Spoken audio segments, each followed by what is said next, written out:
Bonjour tout le monde, Samuel Lessard pour RPM. Je suis au volant aujourd'hui du Mazda CX-50 2025. Vous allez me dire, qu'est-ce qu'on a de nouveau à dire là-dessus? Bien, on a pour 2025 une nouvelle motorisation hybride. Au lancement du véhicule en 2023, lancement auquel j'ai assisté, on nous avait proposé évidemment le 2.5 atmosphérique de 187 chevaux, le 2.5 turbo de 256 chevaux. Évidemment, la disponibilité de ces mécaniques-là varie en fonction de la déclinaison. Mais on avait aussi dit à ce moment-là qu'il y a une motorisation hybride qui allait s'en venir dans le CX-50. C'est maintenant chose faite. 4 cylindres, 2.5 litres. Ce n'est pas un moteur Skyactiv et vous allez comprendre assez rapidement pourquoi. On a deux moteurs électriques à l'avant, un moteur électrique à l'arrière, puissance totale combinée de 219 chevaux. Si ça vous rappelle quelque chose, vous n'avez pas la berlue, c'est la motorisation qui provient intégralement du Toyota RAV4 hybride. C'est exactement la même chose. Et d'ailleurs, on remarque ce fait-là quand on lève le capot et qu'on regarde le couvercle de plastique qui est apposé sur le moteur, qui est étrangement similaire à celui qu'on trouve du côté de chez Toyota. Évidemment, on a dû procéder à quelques modifications du côté de la structure du véhicule pour intégrer à l'arrière la batterie nickel hydrure métallique d'1,57 kWh placée sous le siège. On a dû relocaliser le réservoir d'essence, intégrer la mécanique aussi, semble-t-il que ça a demandé quand même pas mal de modifications à la plateforme. Et ça impose un changement du côté du style, c'est que le véhicule est 25 mm plus haut, 1 pouce plus haut que le véhicule classique à moteur 2.5 ou 2.5 turbo Skyactiv. On remarque ce fait-là sur le côté parce qu'on a dû redessiner les arches de roue qui vont amenuiser l'espace qu'il va y avoir entre le pneu et le puits de roue en tant que tel. On sent que le véhicule est légèrement surélevé également, mais je vous dirais que de façon générale, le style du CX-50 hybride est à peu près identique à celui du CX-50 régulier. On a des jantes de 19 pouces qui sont exclusives au modèle. Quelques détails en bas de pare-choc à l'avant, à l'arrière qui sont modifiés, mais je vous dirais que ça se résume pas mal à ça. Du côté de l'intérieur, c'est un peu la même chose. On n'a à peu près rien changé du côté de la présentation. On sait que c'est une force du modèle d'avoir une présentation assez recherchée, assez relevée en matière de matériaux et de qualité de finition. On a quelque chose de très similaire avec le modèle hybride. Parlant des versions disponibles, on a la version GSL à l'entrée de gamme, la version Kuro milieu de gamme et la version GT que j'ai avec moi, c'est la version la plus équipée pour la motorisation hybride. Les prix vont varier entre 45 800 $ et 51 500 $ en fonction de la déclinaison. Un prix donc qui est un peu plus élevé que la version à moteur thermique régulière. Si on compare la motorisation hybride avec le 2.5 atmosphérique, on est 2000 à 2500 $ de plus. Mais si on compare avec la version turbo, la motorisation turbo dans la version GT régulière à essence, on est à peine 500 $ de plus pour la motorisation hybride.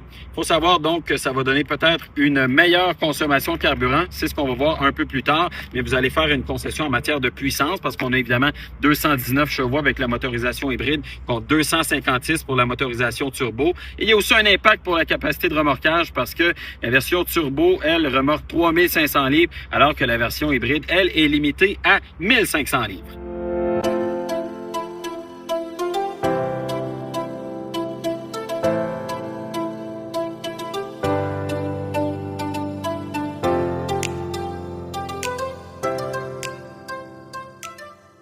Première chose qu'on constate quand on monte à bord du véhicule, c'est que le moteur thermique est évidemment éteint. Même chose quand on met la transmission en mode drive. C'est donc les motorisations électriques qui nous propulsent d'abord et avant tout, un peu comme ce qu'on retrouve évidemment du côté de chez Toyota.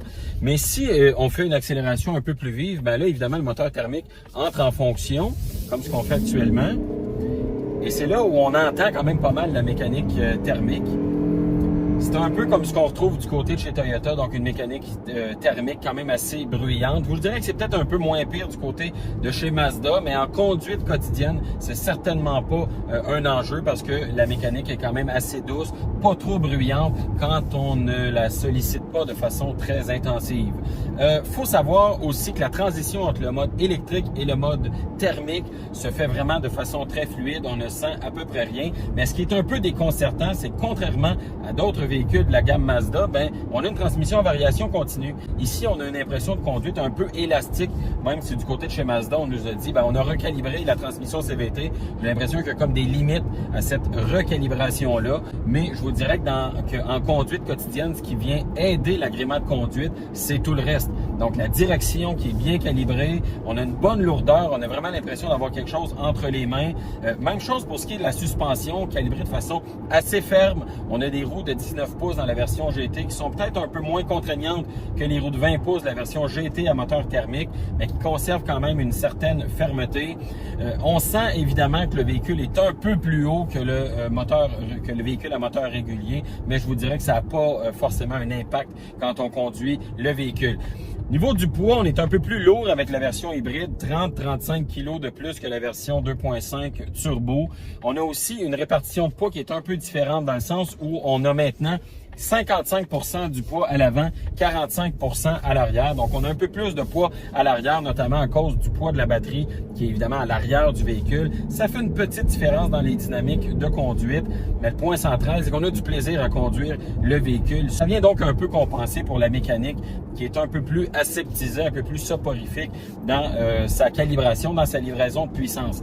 Le nerf de la guerre, évidemment, en matière de véhicules hybrides, c'est la consommation de carburant. Il faut en parler. Je suis actuellement à 5,6 litres au 100, ce qui est, j'ai envie de dire, exagérément bas parce que j'ai utilisé le véhicule surtout sur des routes secondaires dans le but d'avoir une idée de son comportement routier, ce qui fait qu'on est très loin d'une utilisation à plus haute vitesse ou encore en ville, mais à 5,6, c'est probablement le plus bas que vous allez obtenir.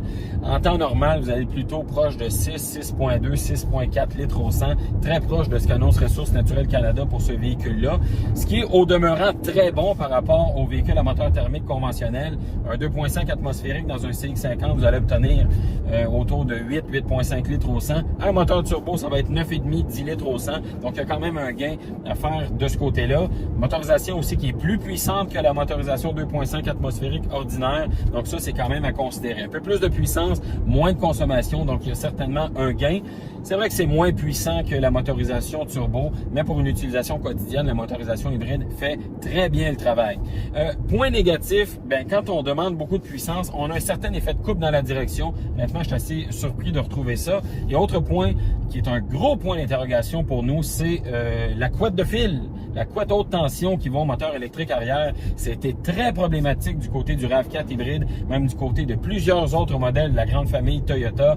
Puis hélas, il n'y a pas de manière de voir si ça a été corrigé dans le CX-50 hybride parce qu'on a une grosse plaque de métal qui est installée en dessous du différentiel arrière. Donc, impossible de voir comment le câble est configuré.